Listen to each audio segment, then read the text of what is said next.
those of us within agriculture, we just want people to understand what we do and why we do it, because I would say all farmers and ranchers are passionate about what they do, and they care deeply for either their animals or their land or the lifestyle. And, really, we just want to share it with people. We want people to understand us.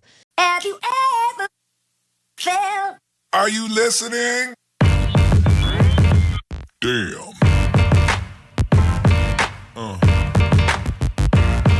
Yeah.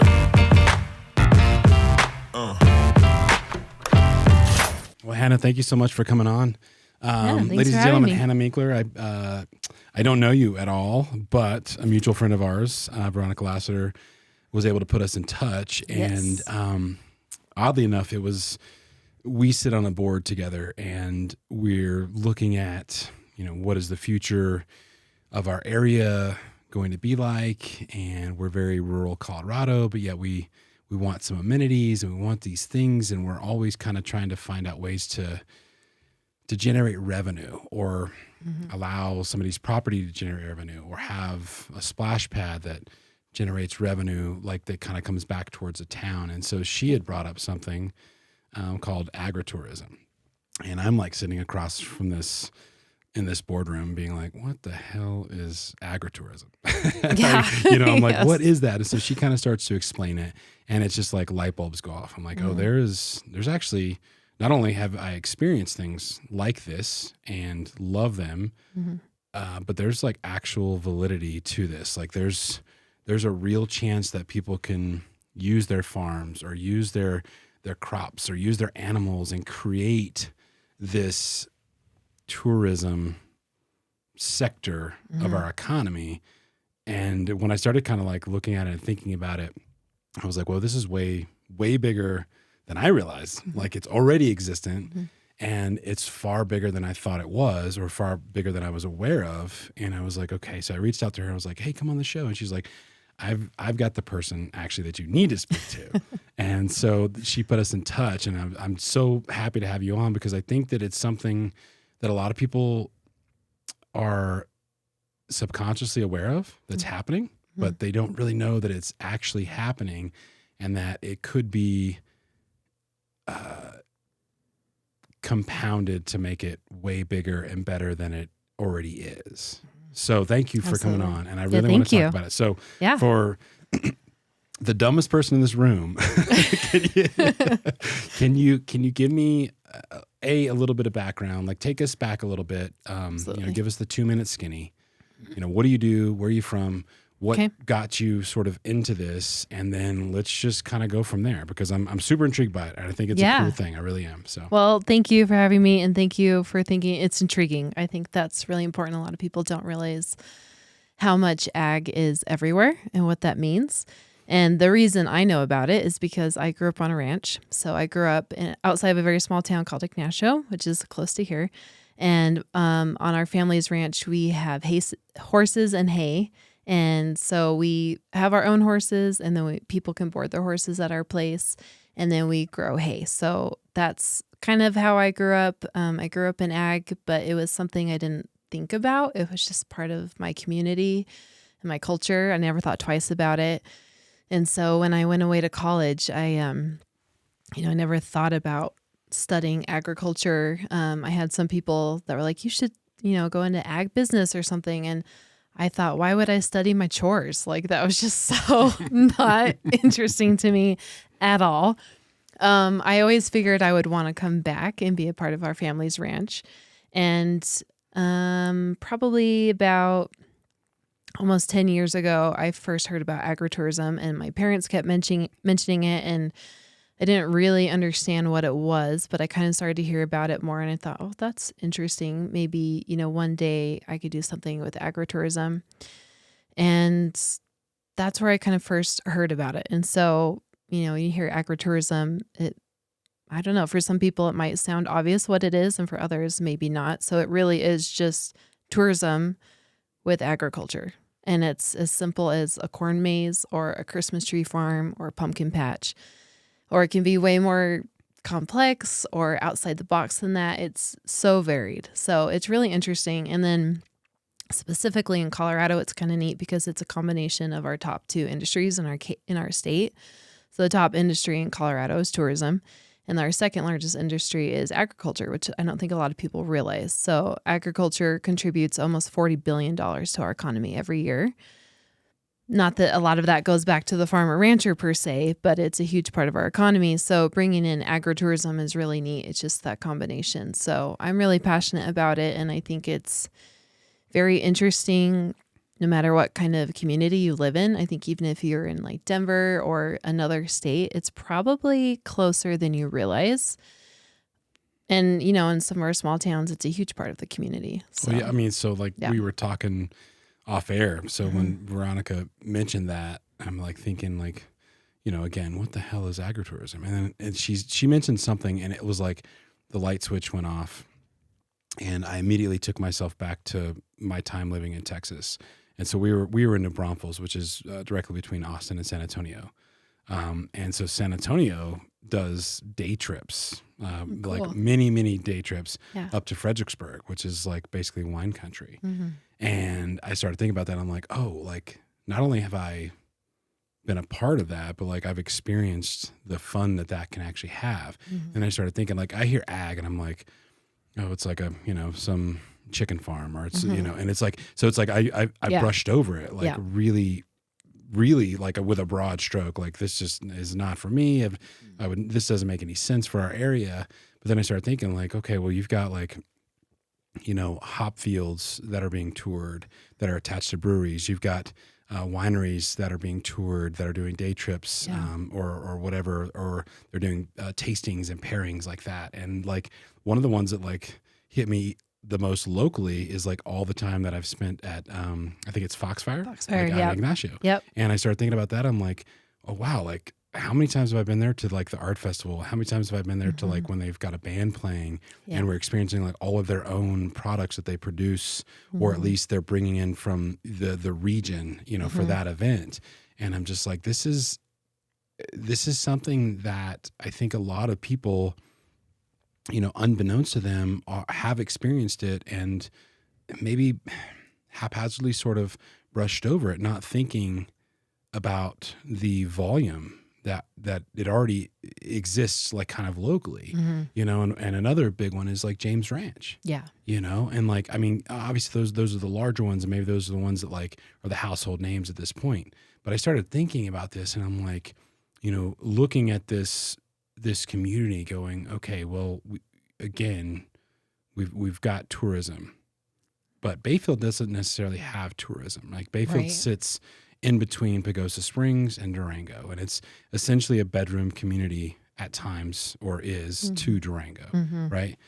People don't really come to Bayfield to stay here, but I'm started like we're looking at how can we build revenue back into this town, and I'm like, this is it.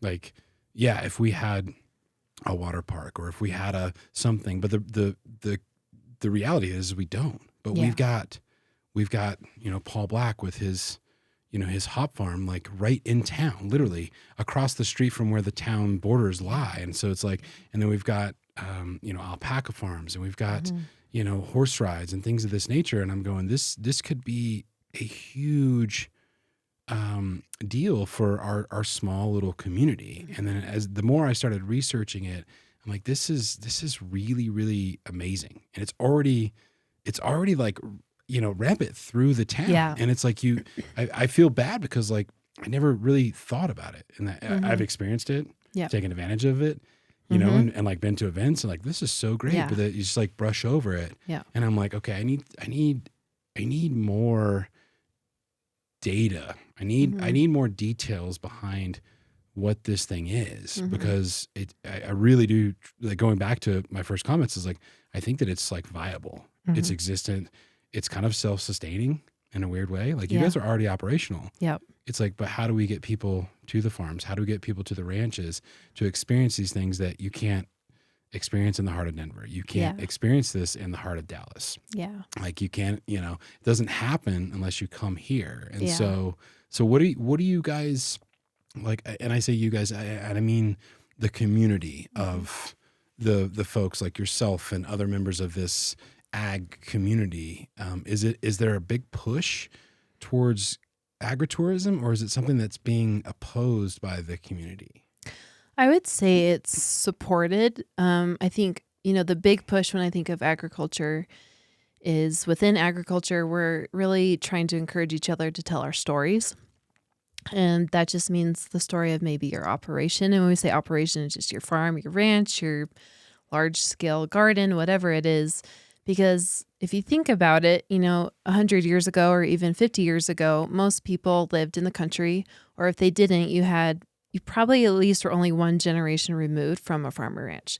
So you might live in a little town or a city, but you maybe like went to Uncle Fred's house in the summer, you went to his farm and you loved it. You had that experience, you had that tie. But these days, a lot of people, we don't have those ties to agriculture, to where our food comes from or our fibers come from.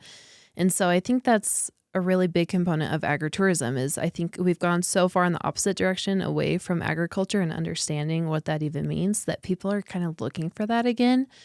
And I think agritourism is such a fun way to do that. So it gets people back either on the venue itself or to experience it even in like a farmer's market. And I think that's a huge deal. So that's a big part of those of us within agriculture. We just want people to understand what we do and why we do it, because I would say all farmers and ranchers are passionate about what they do and they care deeply for either their animals or their land or the lifestyle. And, really we just want to share it with people. We want people to understand us. And I think on a large scale, nationally or even on the state level, some people look at agriculture and they think, oh, it's really bad for the environment. You can go really big into that, or it's just, big names like Tyson, which, yeah, those exist, but the majority of farms and ranches, even in the whole country, are actually family owned. So again, a huge part of that is we being people in agriculture love to share our stories, and we care deeply about what we're doing, and we just want to share it with people. So I think that's a huge push.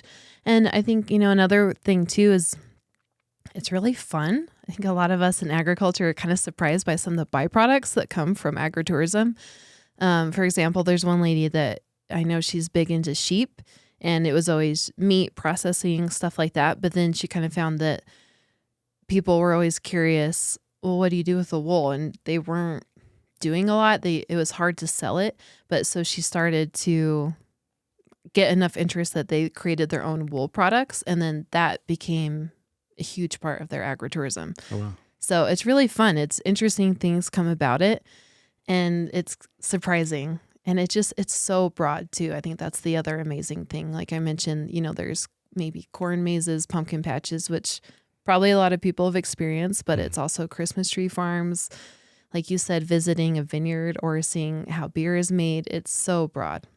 Bees. And in Colorado, we produce so much in terms of agriculture, like even sunflowers. Sunflower oil is a huge product that comes out of Colorado, but I don't know about that. We don't have that here. So even being someone in agriculture, I think it's fascinating to go see how other people make their products and do what they do. It's really neat. So I think it's just a great way to learn.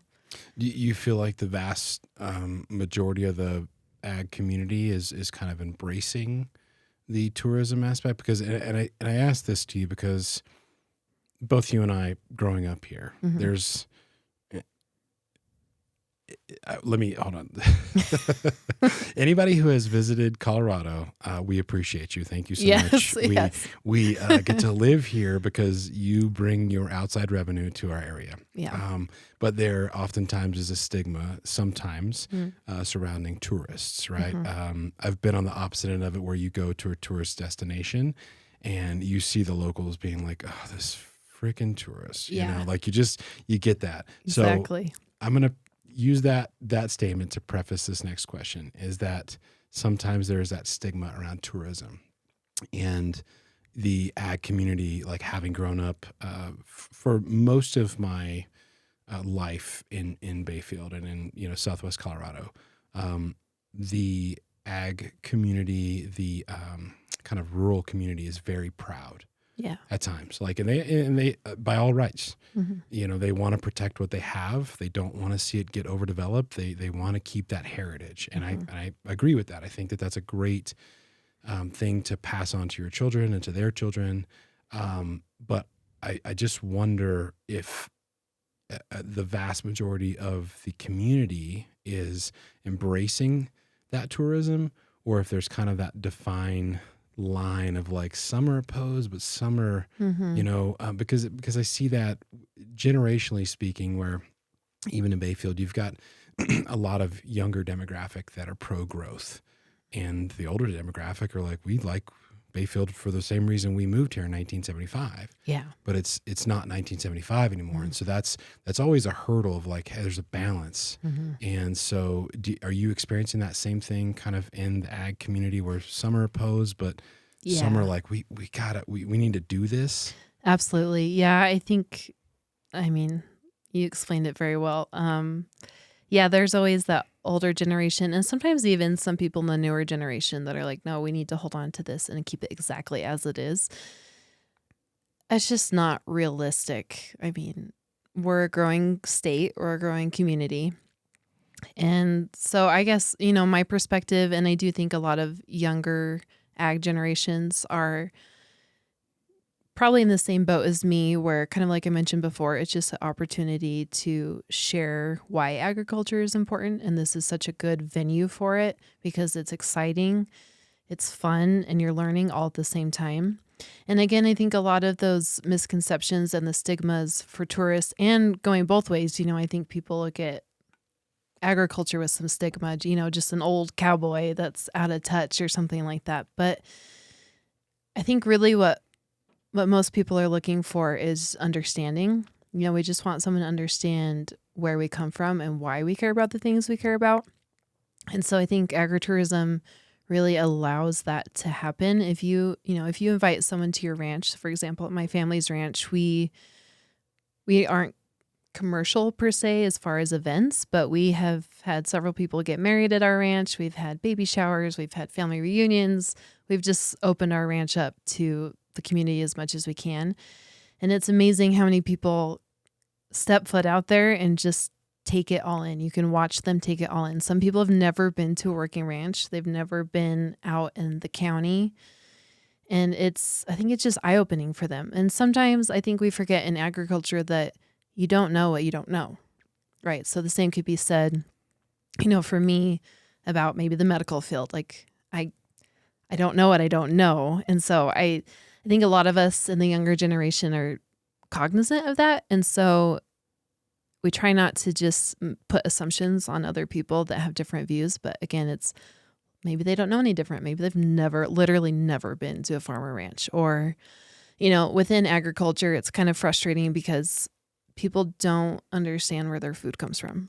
And if, someone like us, where we grew up here locally, that if you're eating a hamburger, it came from a cow, and you like where that comes from. But there are truly people that think you just get it from the store. They don't understand the whole process behind it. And so that's really frustrating, very frustrating, being the grower, the producer. So again, it's just opening up your experience to other people to let them experience it too. And I think that's the key. Oh yeah, absolutely. And so I'm originally from Northeast Louisiana, and this goes jokingly back to my tourist statement, but we came up here the summer, or the spring break before my 7th and 8th grade year, and it was a very cliche Southern Louisiana family. I had never seen snow once in my life. Wow. We came up spring break.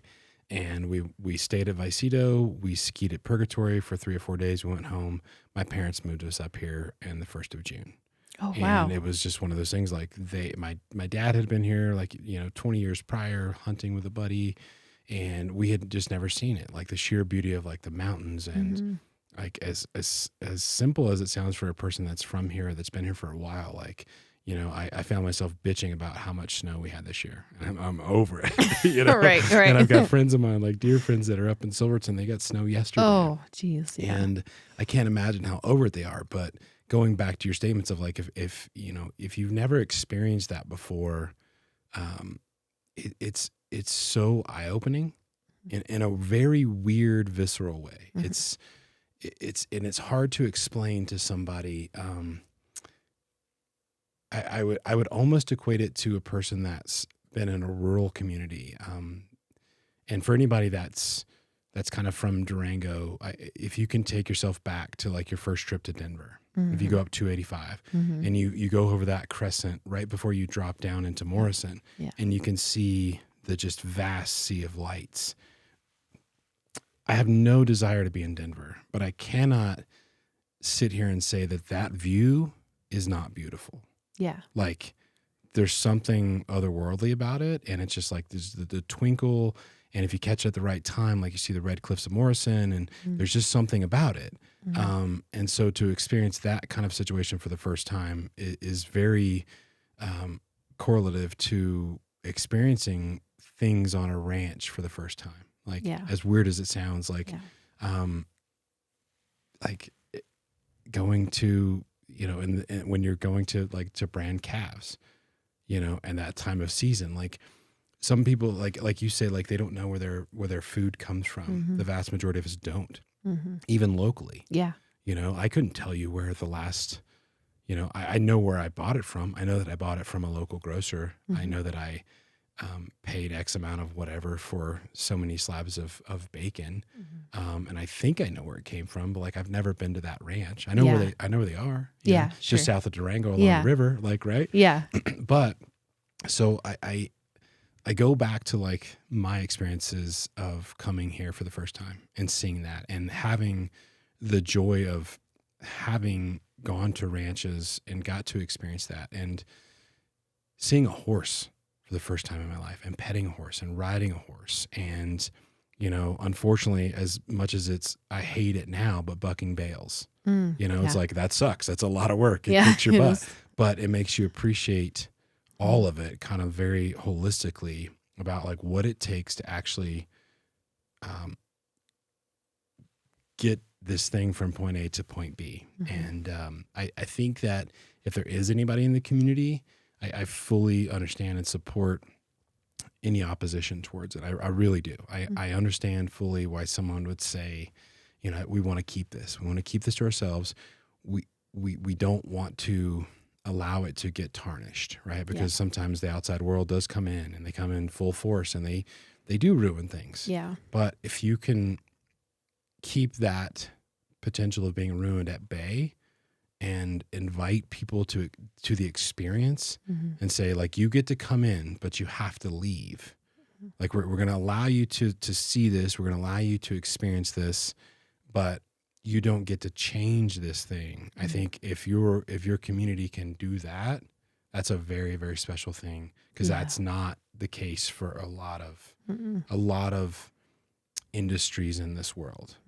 I mean, the most of the time, like if you have an industry, corporate world comes in and they change it and they turn it into Tyson or they turn it into, Butterball or whatever. Right. But if you can keep this viable industry, that's really flourishing and beautiful in its own right, but not allow it to change, that's the thing that like, I'm rooting for you guys in that fashion of like, thank you. How do you do this? I don't have the answers, but for anybody who's opposed to it, I would suggest like coming to the table with your views and why you're opposed and saying, okay, what can we do to make sure that, my opposition is kept at bay? Like I don't have to be fearful of inviting people to my farm. I don't have to be fearful of becoming part of this community or this like circuit of tours, if I've got a hay field. Like it sounds silly, but like, people, I wouldn't say they deserve the right to experience it, but I would implore anyone to get those experiences, to do those things one time. Absolutely. Right? Or many times, whatever. It's so memorable. Yeah. And, like I said, a lot of people just don't have those experiences, or maybe they don't even know where to go for these experiences, which, I mean, I get it. I don't, driving through the San Luis Valley, I'm like, wow, I didn't know they grew potatoes. I don't know anything about potatoes, but how would you know? I'm just trying to get to Can Denver. I just what the walk, hell? right? Like you can just walk on someone's farm and be like, hey, tell me about your stuff. But, a great resource I tell people is Colorado Proud. So you've probably seen the Colorado Proud sticker. It's in most grocery stores. It's in some restaurants. They're a really cool resource, and they're maintained through the Colorado Department of Agriculture. And on their website, they have a whole map of agritourism sites. And that's not even covering all of them, but they have a huge list. And so that's really cool. I would, you might want to check that out, or I would encourage other people to check it out, because sometimes it's amazing how much is in your own community that you don't even realize. And an example of that actually that's just today is there's this neat program called Ag in the Classroom, and it invites more urban teachers, K through 12, to come visit some urban teachers to come visit a rural area, and they choose different locations around the state. And this summer, they're coming to Durango. And so I've been asked to help pick some of the spots they're going to go to. And, some of the people were, I think they're based out of Denver. They were Googling where to come and things to see. And I didn't realize we have a hop farm, like just in Ignacio Bayfield area. Several places actually have hops. We have green chili, we have bison, we have an elk farm. There's just so many things they can see. And all those people that we've reached out to are so happy to have people that are even interested. I think that's, again, that thing, this, in agriculture, I think we actually really want to show people what we do. I think that means a lot to us. But again, there's often that disconnect of how do you find an audience? Mm-hmm. And then if you're on the other end, like we talked about, you can't just walk up to someone's door and be like, hey, Sure. let me don't pluck do some that. bales. Yeah, don't do that. Don't So just walk I up. think that's another component of agriculture that's special, is it allows that spot to meet in the middle and to discover it. And it is really neat. I mean, Are you guys working with kind of the local, let's just call it venues, to sort of build this localized map and get that out to the general public, or like we haven't yet, but that's a great idea. I have worked a little bit with the Visit Durango office, our tourism office, to try and get some of those agritourism spots listed, and they're definitely interested and more than happy to. So it's just kind of a matter of getting out there. You need numbers to kind of to push it along or to edge it, or like what's and just numbers, and to really have a good set of venues that are there. But there are, Jackalope Acres is another great example of that, and they're just local, and they have, I believe they started with a pumpkin patch, and now, oh my gosh, they have so many things. You can have events there. You can have campfires there. You can even get like little s'mores kits. They have, I don't even know, eggs. They just keep expanding, and it's really cool. So just getting venues out there like that. Yeah. And their reach is really amazing. They have people come up from Farmington and all over the place. Same with Foxfire. The reach is so big, but it's just getting the name out there initially, I think, is kind of the hard thing. Sure. Yeah, and it's kind of strange. Like my father-in-law has done jewelry or lapidary work for years, and he can't really do it much anymore just because of his health. But we did years and years of the arts festival for the Wines of the San Juans. Oh yeah. And that's like such a, I don't know, it's like almost like this untold story. Like I had never driven that way. You go down the dam of, Navajo Reservoir, and instead of like going back towards Aztec, you actually go the opposite way to Bloomfield, and like all of a sudden you're out there in the desert, and then there's like some, it's like these like cliffs or these plateaus, and then it's like boom, you just see a huge vineyard, and you're like, where in the hell? Right. Like, this is in the middle. Like, what is going on? A little oasis. Yeah. And so, but we've been there. Probably 6 or 8 times, and they've always got like the wine stomping contest, and they've got a band playing, and it's like 3 days of like arts and music. Cool. And they've got tastings and pairings and everything like that. And it's like, but still, like, talk to people, and that event will bring 5,000 or 6,000 people. Like it used to be. I don't know. Right. Hopefully they kind of made it through COVID, but it used to be a really good 3-day event. And you talk to people locally, and they're like, "Where is it? What is this?" Yeah. And I'm like, "Oh, it's beautiful. It's 35 minutes south of like Durango, and like it's just like you should go. It's like such an experience. It's really cool." So that's why, like, I think if you guys are working towards like putting this almost like portal together where, you've got people can log into it, the accessibility, and be like, okay, I would love to do this, or what is this about? And kind of, sort of build that in a weird way. It's like, I almost feel like, some of these farms and ranches and these programs maybe don't have a ton of funding to sort of like make their own website. And Oh, if they absolutely. do, it's awful, and Yeah. it's just like, this is the worst website I've ever been to in my life. And it like Yeah. deters people from going there. Yeah. So it's like, but if you could build this like portal for people to say like, oh, I would love to experience this. Like, this would be so cool. Like I vividly remember watching at the time, like, this is going to date my gray hair beard will date myself, but also like I remember watching my 10-year-old nephew, who's now 20 or 19, sorry, but doing the wine stomping contest and just like holding on to it's a giant barrel. You've got like 25 people and they're just Wow. stomping as much as Oh, they that'd be can. cool. And like you're watching the wine coming out the little spigots, you're like, or not the wine, but Right. the juice. And Yeah. so, but yeah, like to just take your kids to that or go experience that. It was just such a really cool thing. And like, I hope that maybe you guys could develop some type of portal that would allow, some of these, I say small events, but like that was a really big event that really didn't have a lot of publicity behind it. So it's like if the community could sort of get behind and really prop that up, Yeah. I think that one of two things: A, it would allow those local venues to make revenue, which subsequently helps out the the area. And Absolutely. so that'd be super neat if you guys are kind of working towards that. Yeah. Yeah, it's really neat. And and I was just thinking kind of along those lines in Colorado especially, we love the idea of supporting local. It's all support local, shop local, all that kind of stuff. And so that's just another great component to agritourism. It gives back so much to the community, to the economy. And then as far as, if you want to talk about like fruits or vegetables or meat, it's so much better for you too to shop locally for that. So there's so many benefits to it. It's really neat. So I kind of feel like it's, once you get into it, it just it snowballs. Kind of, there's like these snowball effects that just adds back so much value.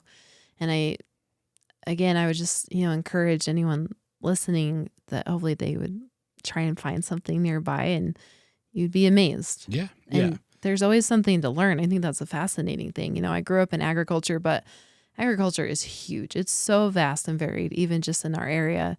It's mind blowing. So it's so fun to see these other places and what they do and just kind of to get a glimpse into someone else's life too. It's just fascinating to see what other people do for a day to day. So Yeah. And meeting, if you do go to like, I mean, it's a great, I've found that like, if you go to the farmers markets, like that's literally, farm to table essentially.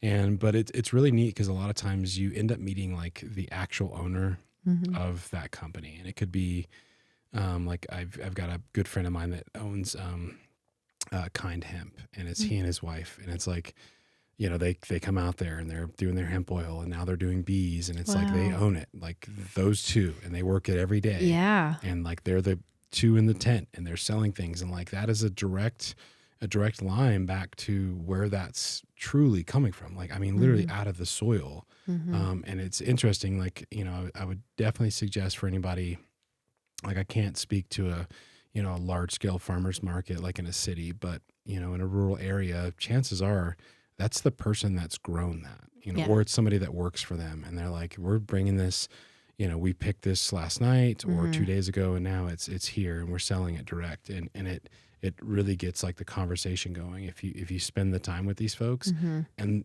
they're really happy. Again, going back to your comment, they're happy to share their story. They're also like elated that you're buying their product. Yeah. Right. Because it's like, they would love to. And a lot of locals, you guys may even off your farm, like you definitely try and get it in some stores. And a lot of the, like the nature food stores are, they would love to bring your product in and sometimes they do, as long as it checks all the boxes, from government, things, but then they have to put a markup on it. Yeah. And so it's like, sometimes that's 30 or 40 or 50 or maybe even 60% at some of these stores. And it's like, well, okay, I can't afford that bison burger that's produced in Bayfield because now it's $12 more than it would be to just get regular beef from Walmart. And so, and I'm not trying to say, don't go shop at your local natural grocers or something like that. Right. But oftentimes you do have an avenue to go direct to source.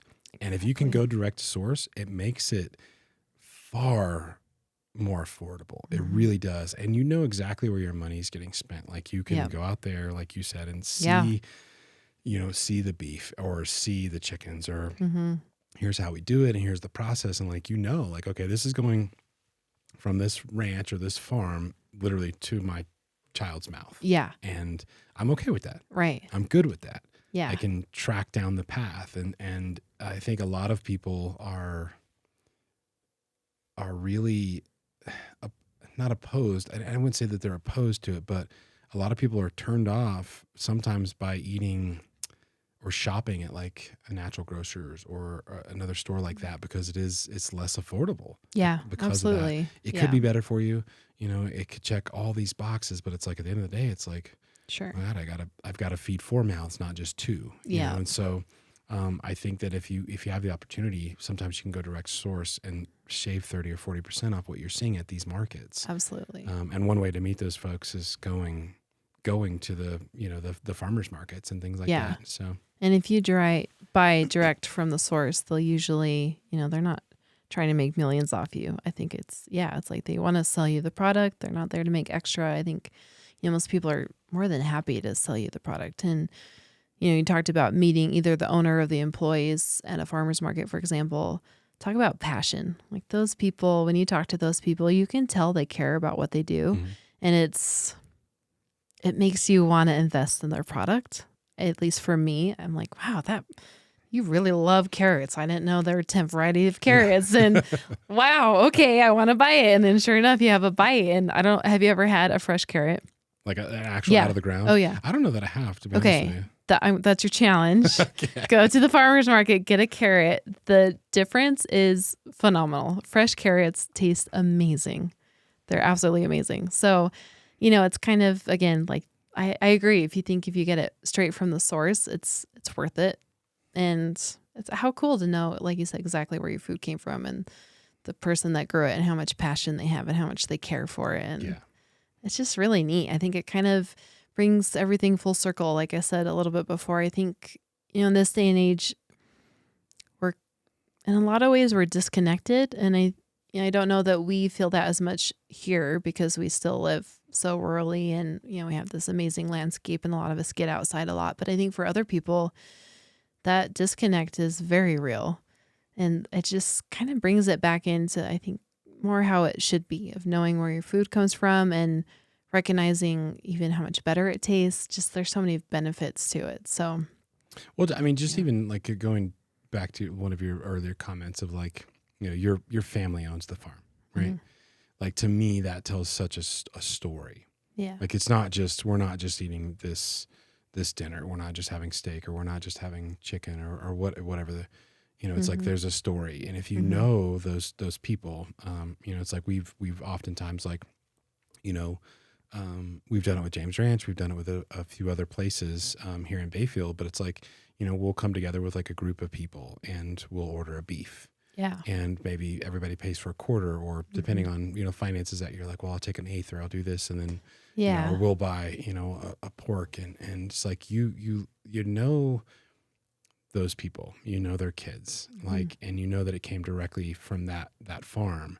And so when you have it in the freezer or when you're having it for a snack or, whatever the case scenario is, it is more than just, and I do want to kind of correct myself from earlier. It's more than just a direct line to who produced it.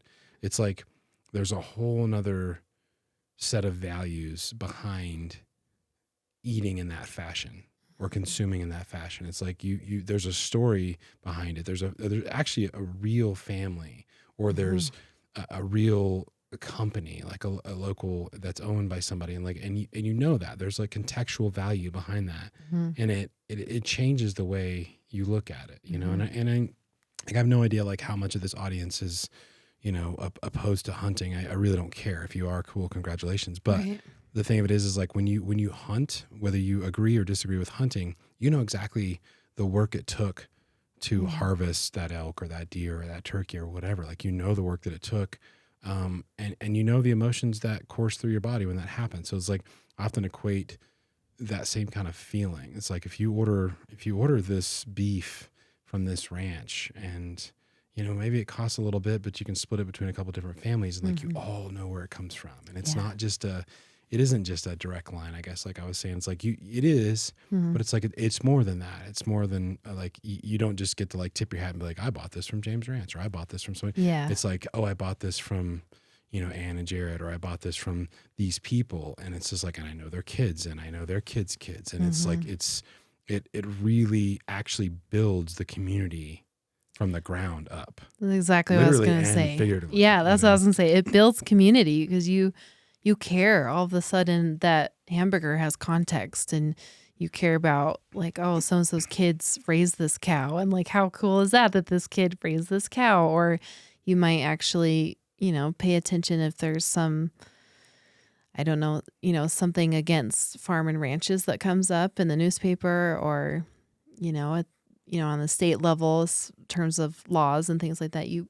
It means something more, because it's not just this abstract group of people like, oh, that doesn't affect me, like I'm not a farmer rancher, I don't know. Well, it does, because first of all, you eat, and second of all, that if they pass this law that causes X, Y, and Z, that could really hurt your friends and their kids, and it adds so much context and community. And again, that's, I keep coming back to this, but again, we used to understand, I think we as humans used to understand a lot more of where everything came from, and it had a lot more meaning and connection.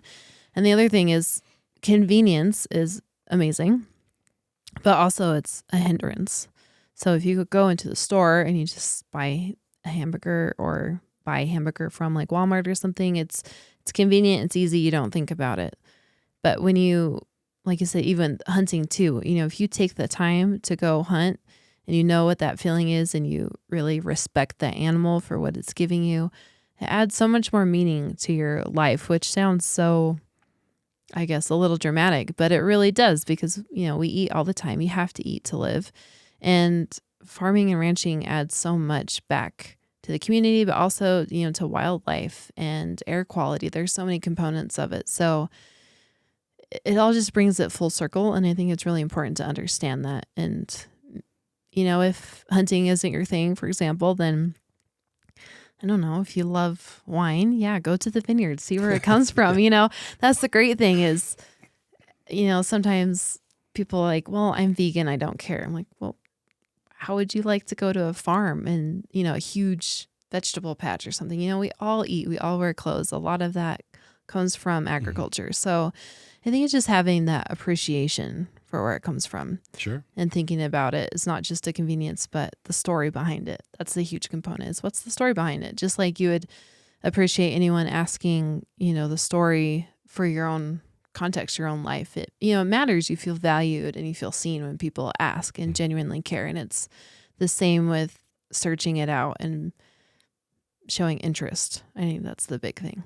Is there anything going on right now, like in the I guess like the political arena, that's kind of putting any pressure on the farming and ranching communities at this point that could be a negative or a positive? Yeah, there's always many things. Water is a big thing. As we know, water is huge, and ag does use a lot of water. And so, as more people move into Colorado, we're building a lot.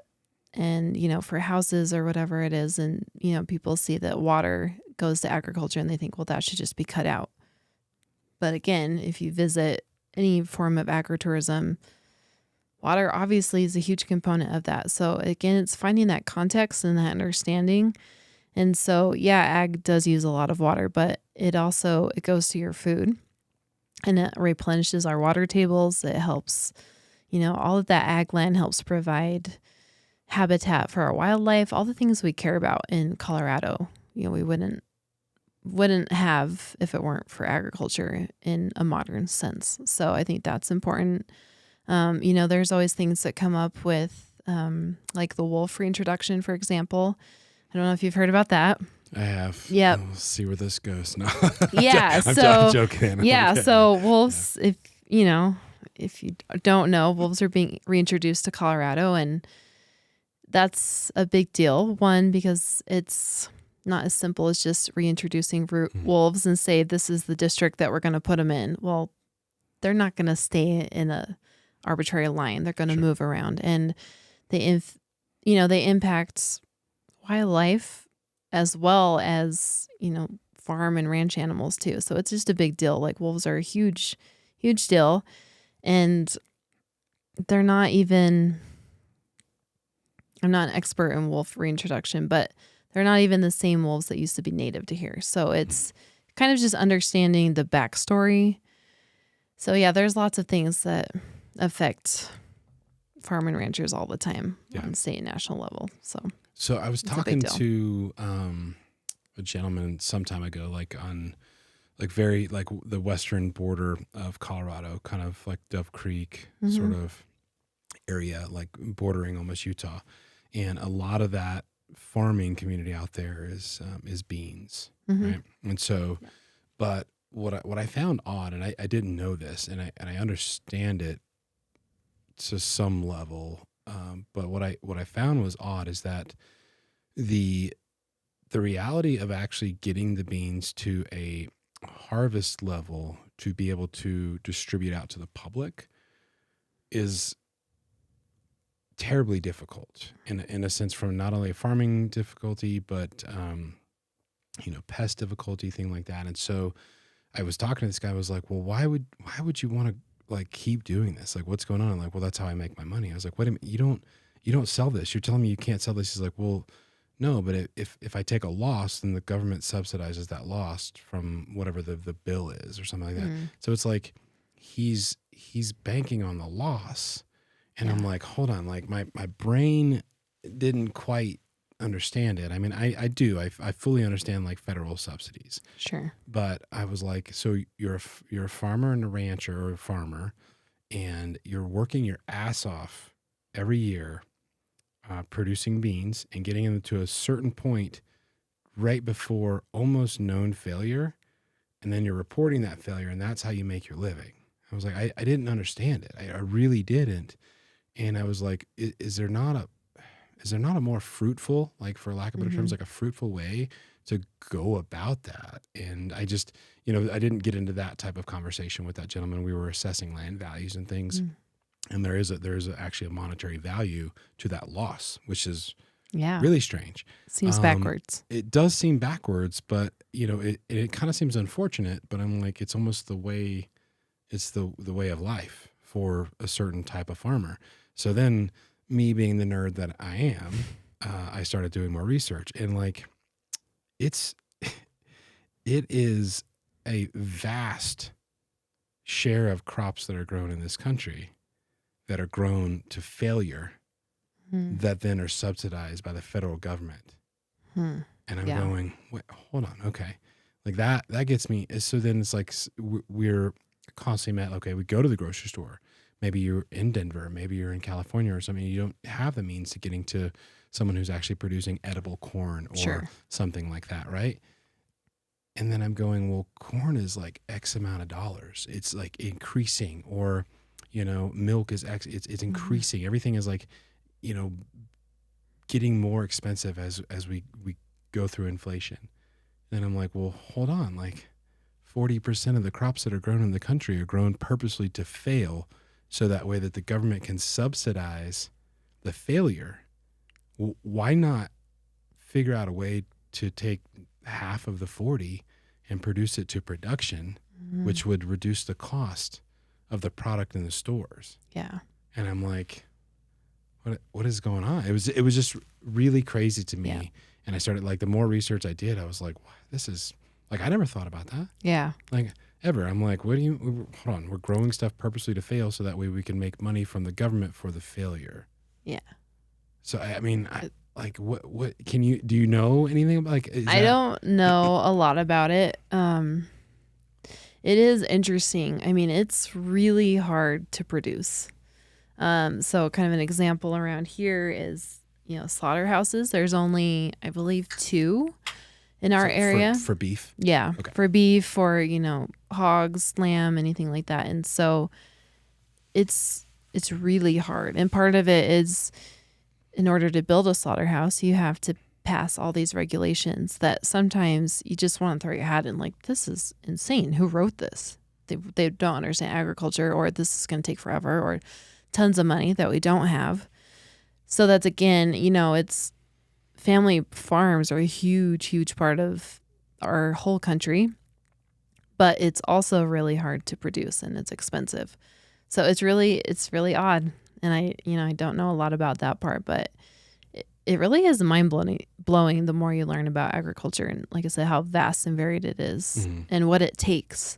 I mean, it really is crazy what it takes to go from someone's field to especially a bigger chain store, just a bigger product. And it doesn't even have to be like in a bad way, but just, like Adobe Milling, maybe like, to see their bag of beans.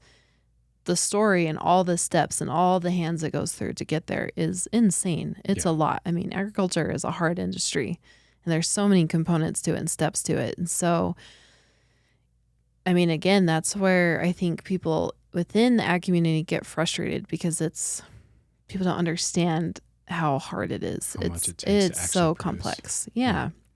Well, so that brings up an interesting concept of like,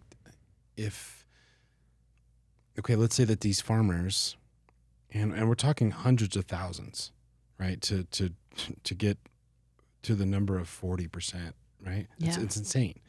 The amount of acreage, the amount of crops that are essentially wasted, that they go into each growing year knowing that they're not going to be able to produce. So let's just like flip the switch for a second and work it backwards. If these farmers could stop chasing the economies of scale, right? If they could stop chasing the city markets, basically if they could stop having to jump all the hurdles that the government has enacted on them, right? To get USDA certified and all this stuff. And I'm not saying that those are wrong, because I don't know enough about them. But, when you're producing things on a mass scale, you do want to make sure that they're safe and they're quality, and, they don't have some kind of bacteria that's going to the public. But if they could stop chasing that economy of scale sort of dream, right?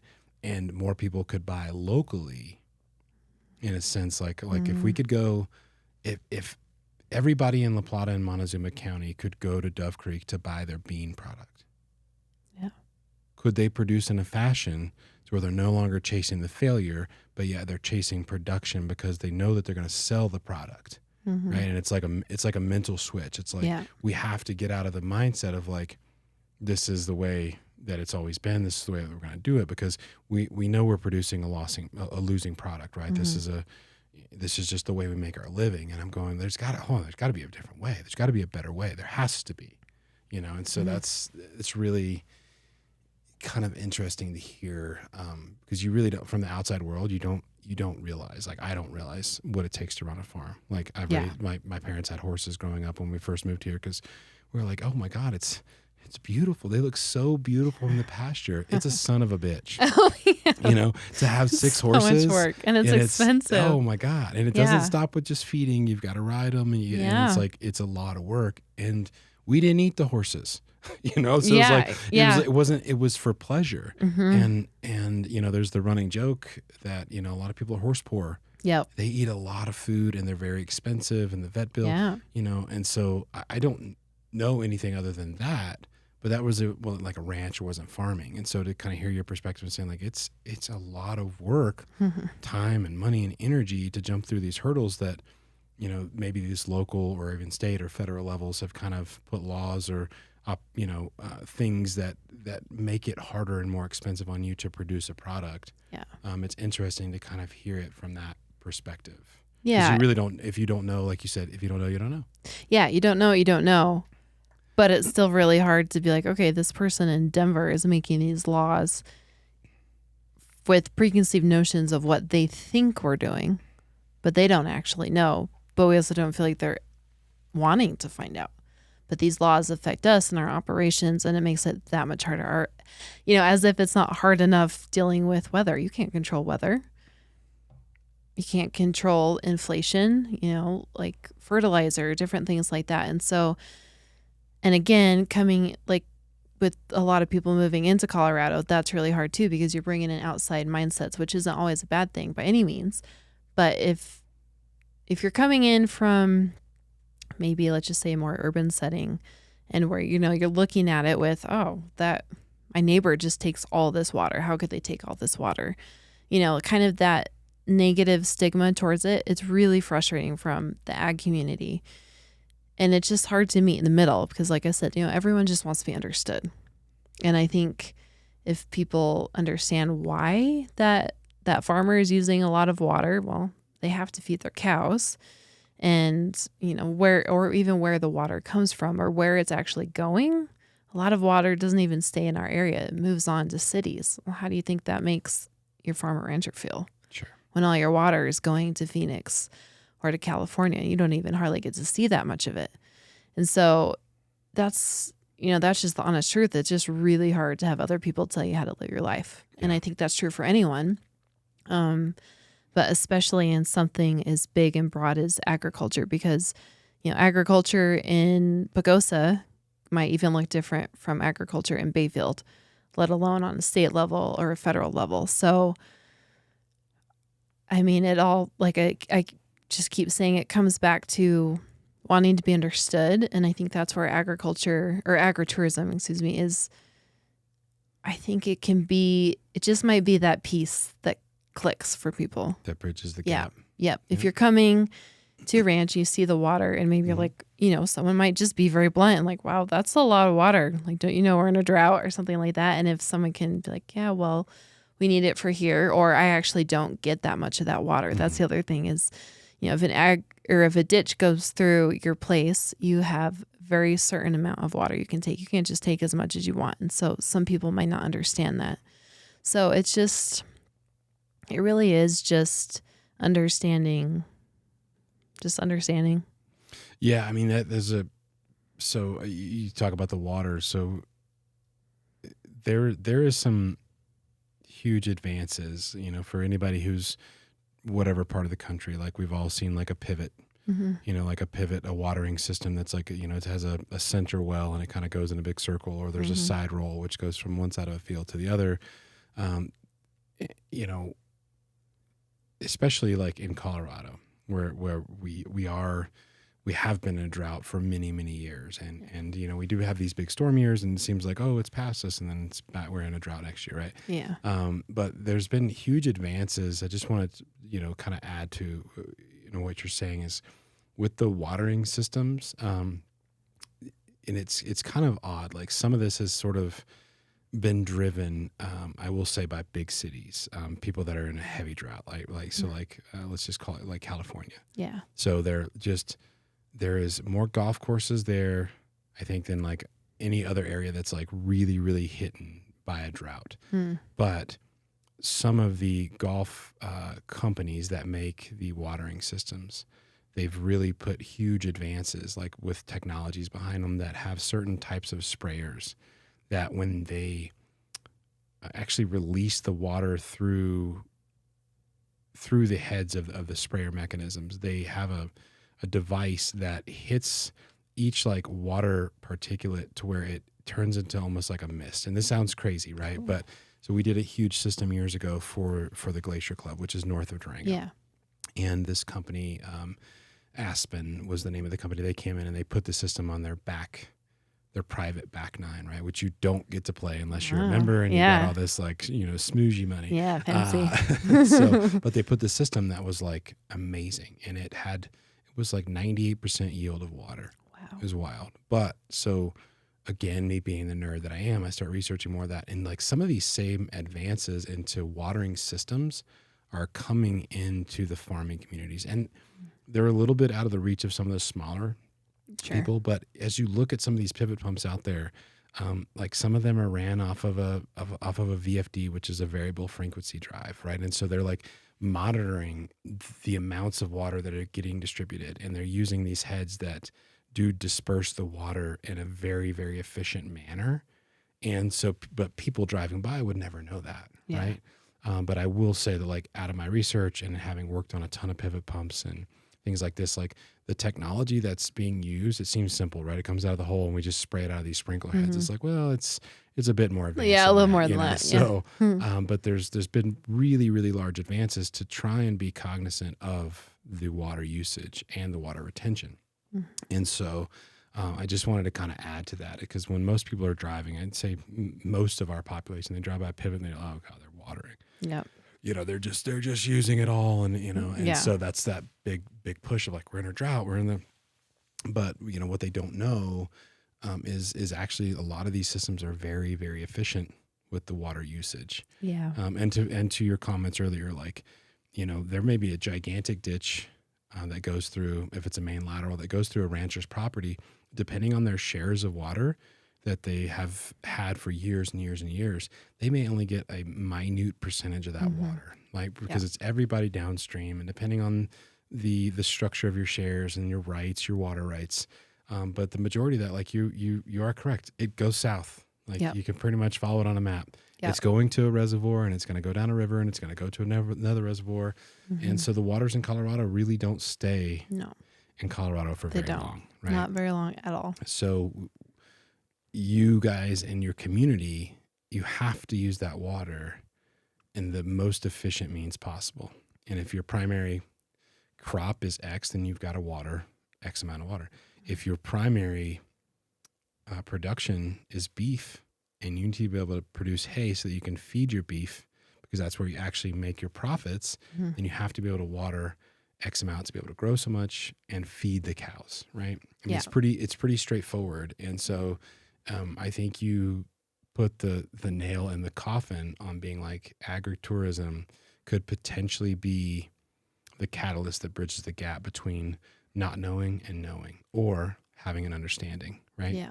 You may find out and get some knowledge and still disagree, and that's totally fine. Yeah. But like, I think there's really, the way that you articulated it is pretty damn great, because it's like, that might be the ticket to really getting knowledge back to the public that may be opposed to what you guys are doing or unaware of what you're doing. But it's like, if you can show them that, and going back to our original comments, like seeing snow for the first time, right? If you can let them see it for the first time, they could have an understanding, and that understanding could then transcend generations, right? Which would only support the local and regional and, statewide and national wide agritourism as a whole. Yeah. So I think it's that's huge. Yeah. I mean, the way you said it was far better than I Oh, said. I think you're doing great. Thank you. Yeah, it's really neat. I don't know. It's just a whole lifestyle in a way agriculture is, and it's just really neat. And like I keep saying, I think most of us, we just want to share it because it's special and we want people to understand, but it's so varied, it's so vast, and there's so many components to it. And I think another thing, within agriculture, it's not like, we have a big sprinkler going and we're like, oh, cool, let's just turn it on in the middle of the day when it's hot. Yeah, I don't care about water. No, of course we care. That water is vital, or whatever it is. We really care. Like, we want to make the most out of it. We care about the environment, soil health, all of those things. Some of those kind of buzzwords that are popping up now, sometimes there's a stigma that farm and ranchers don't care about it. That couldn't be farther from the truth. How could you not care about it? That's our livelihood, and we're the one boots on the ground. And when you are boots on the ground, or really, that connected to anything, you care, you deeply care. So as far as advances too, it is really cool to see what people are doing, and there's so many advances, and it's really cool to see the next generation, even below me, like the people that are in college now and what they're doing to advance agriculture. I mean, with drones or computer systems for watering that, they sense temperatures and they know when to release water in different areas or whatever it is, with crops, it could be with anything, but it's just fascinating. Yeah, and it's wild. We care. We're passionate. We're passionate people. It's pretty amazing. Yeah. I watched a video the other day. A friend of mine, I probably can't say his name, but so I won't.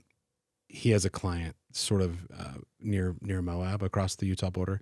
And so they built this insane watering system. It's like thousands of acres, but they use a drone, and it's crazy. He sent me a video, and it's like this hatch, it has like a lid, and it opens up, drone comes out, and it's triggered by whatever programming language okay, you're going to fly out at 1:00, and you know, and they have basically a flyover, like you're saying, like a drone, and it takes like a thermal image. And okay, well, this is like a hotter portion of the deal. We need to water here or whatever makes more sense. And so this flyby drone like flies over these gates, and it gets within a certain like proximity to these like head gates, right? And so they're automatic head gates. And so for those of you who don't know what a head gate is, like it's open close valve, right? So it's you know, it lets a certain amount of water through, or but basically these are designed to be like open or close, for lack of better terms. Yeah. And it's got like almost like an RFID card reader. Oh, cool. You know, like get into a door at a hospital or something. And it flies over, and boom, gates open up to whatever percentage they're set to. Right. And it just like flies this path.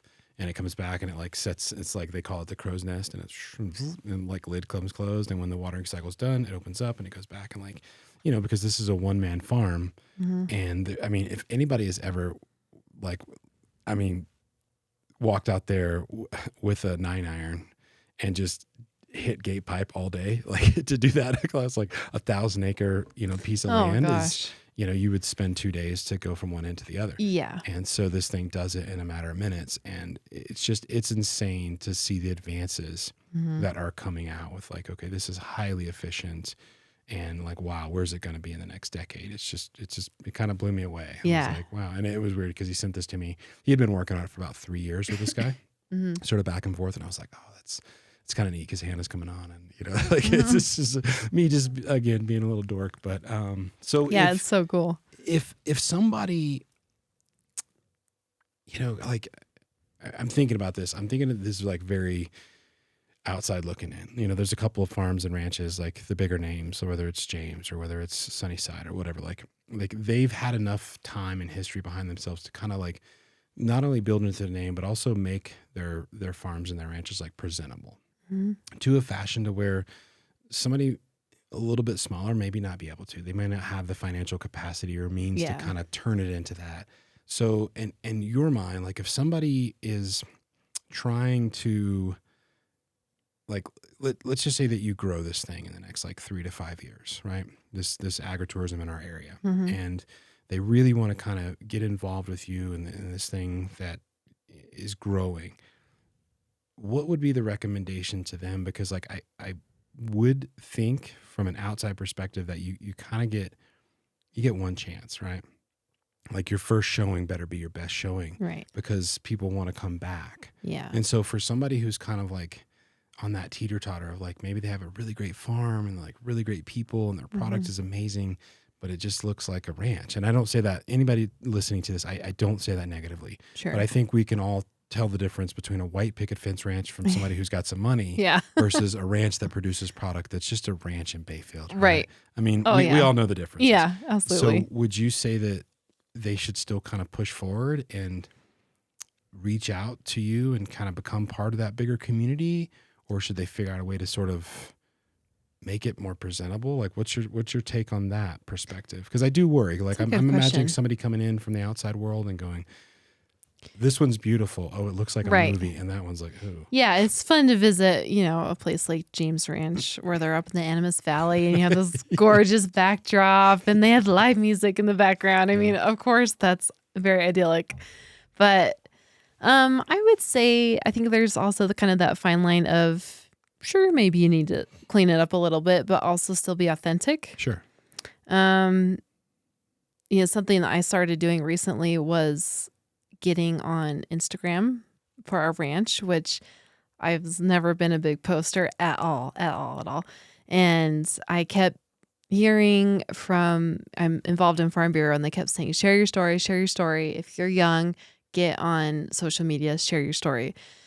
And I mean, I've heard that for a couple of years. And finally, I was stuck in an airport, stuck in Durango, trying to leave, but stuck in Durango, which is frustrating. And I was like, okay, fine, I'm just going to do it. So I created a ranch account and I started sharing pictures and eventually learned how to do reels. And it was so fun. I had people wanting to follow us from all over the world. And we don't have a huge following, but it's kind of fun to get several thousand views on me feeding horses. Yeah. And I mean, you know, it took a long time for me to feel even comfortable posting this stuff. I'm like, who cares? Or I felt like it had to be this beautiful picture, at sunset, maybe with the mountains and beautiful green grass. But it kind of just got to the point where I was like, I'm just going to be real. Yeah. And those are the things that people love to see. I think, again, in this world where in some ways everything is so over the top with a filter or made to look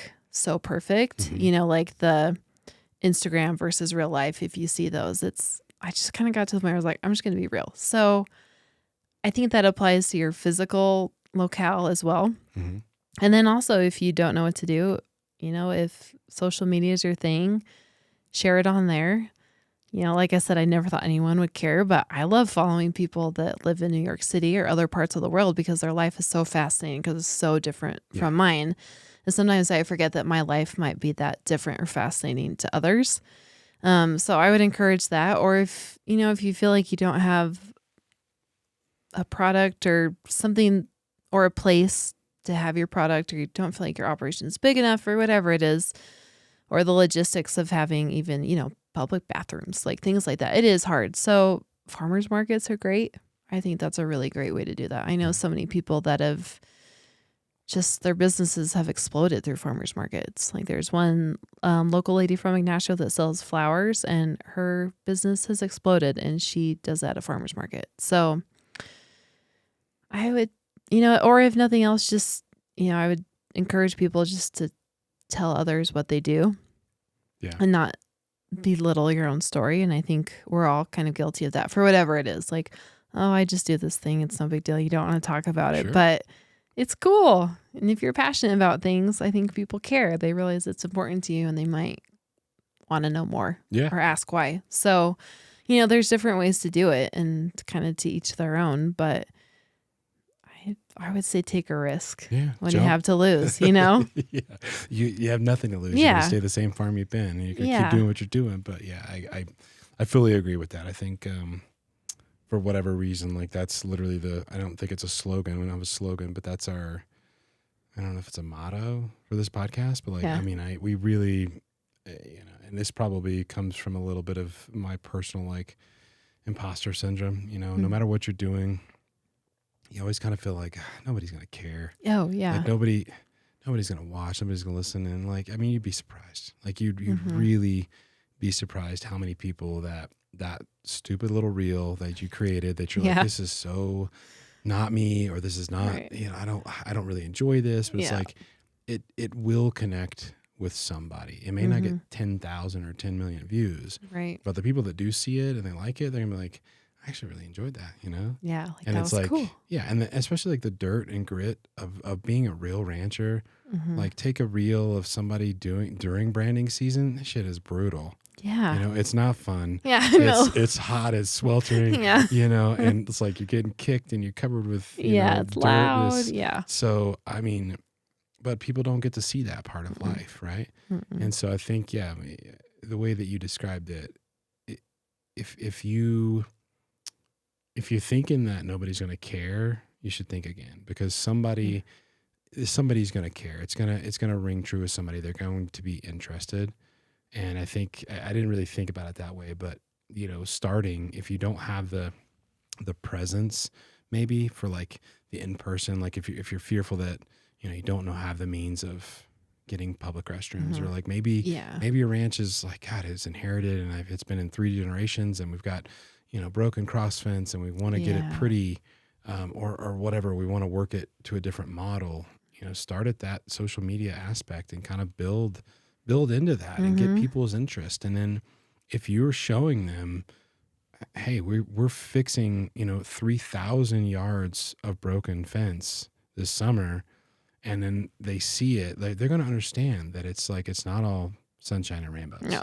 Not riding off into the sunset. They're going to understand what it takes to raise 50 head of cows. They're going to understand that, it stinks hauling them all the way to the slaughterhouse or the sale yard or whatever. And so I think that I hadn't thought about that. That's a really good way to kind of approach it if you're testing the waters, so to speak.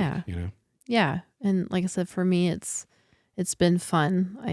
Like I said, at first I thought everything had to be a perfect picture or whatever. And now kind of having fun showing the less perfect sides. For sure. Like that's honestly a lot easier. I have a lot more content to choose for the less perfect. So, and it's been fun. It's kind of made me appreciate our ranch a little bit more and our story. And it's made me a little more excited to tell people like, this is what we do, or this is why we do it. Or again, making me realize that things I think are just mundane is not mundane to someone else, because they have no idea why you put out irrigation pipe or what is irrigation pipe or, the different things like that. So it's cool. It's fun. And I think it's, whatever is your passion within agriculture, you just follow it.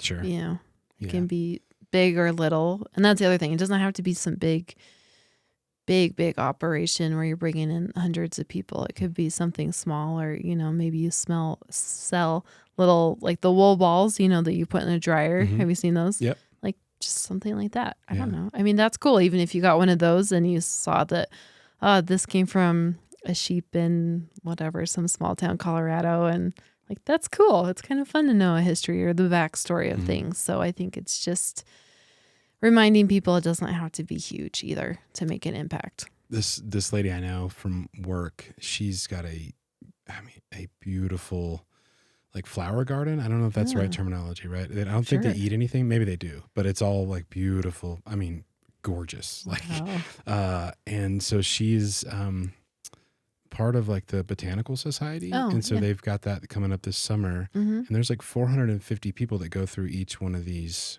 gardens. Wow. And so she's stressing that. She's like, I'm gonna have to have like arrows, be like, don't step on this part of the lawn and do this. And I'm just like, wow, that just seems, again, like if you don't know, I'm like, there's 450 people that are going to walk through some gardens for a weekend. Oh yeah. It's a big deal. So it's like parade of homes, parade of gardens. Parade of gardens. That's cool. So it's pretty wild. You know, I'm rooting for you guys. I feel like there is obviously this existing community that is like rocking it and doing great, and maybe doesn't need the outside world to really. It doesn't need the outside world to kind of keep doing what you're doing. But I feel like there's an opportunity for the community that you guys have created or that are building to grow even more so than it is now. Yeah. And get that outside world to kind of become a part of it in a sense. And I think that there's a lot more people that, like you said, that might be like intimidated or I have something really cool, but they don't think that their ideas or that their ranch or that their product is kind of worth mentioning. Yeah. So like whatever it becomes in the next, 5-10 years, a couple of decades, I'm really rooting for the community because I think that it's a cool way to, like you said, and it's so perfect, to bridge the gap of knowledge, like to give people real, tangible ways to understand. And that is something that's hard to kind of give to people anymore, right? It's like whether digital or we're whatever way we gain our knowledge. But like this is a real tangible way to like put your hands on a sheep, like put your hands on some vegetables, pet a horse, like do those things. And I'm really excited to kind of see where it goes. And I don't know if you or if somebody is kind of leading the charge locally, but I hope that more people reach out to whoever is that person kind of fostering that development, because I think that there's massive gains. And we kind of talked about it earlier, but if there's anybody who's like opposed to it, I would really suggest that they just have a conversation with the parties that aren't opposed to it and be like, look, here's the benefits, or here's the negatives that we've experienced, but we put these into place and all of a sudden there's no longer a negative. It's actually a positive. And because I think that the community, and I'm thankful for this, but locally we have such a rural community that I think that it could just explode and build revenue and income for people that otherwise don't have access to it. Yeah. So. Yeah, I agree. And like we talked about that sense of community. I mean, it really builds community. There's something about it that just ties it all together nicely. So, I mean, what a great resource for everyone involved, whether you're the one enjoying it or the one putting it out there to the world. It's really neat both ways. So I look forward to seeing what happens as well. I'm hopeful. Yeah. Yeah. Well, Hannah, thank you so much for coming on. I really appreciate you. Yeah, thank you. Thanks for putting up with me for an hour. Oh, thanks for listening to me for an hour. It was great. If anybody wants to reach out to you, how should they kind of get a hold of you? Just online, or is it, if they've got questions, if they're thinking of like, I want to do this, but I don't have any of the answers. I mean, can they reach you directly online, or is there a preferred method? Or I mean, just an email, hannahminkler@gmail.com, or if people are interested in following our ranch account, or primarily on Instagram, and it's Stone Peak Ranch, and just reach out on there. There's also some great groups like La Plata County Farm Bureau or Rocky Mountain Farmers Union. There's all sorts of different groups too that I know everyone's just excited to share. So yeah, but I would love it. Awesome. Well, thank you so much again. You guys have a wonderful day, night, morning, whatever this is for you. Be kind to yourself. Give somebody a damn hug. Bye. Have you ever felt? Are you listening? Damn.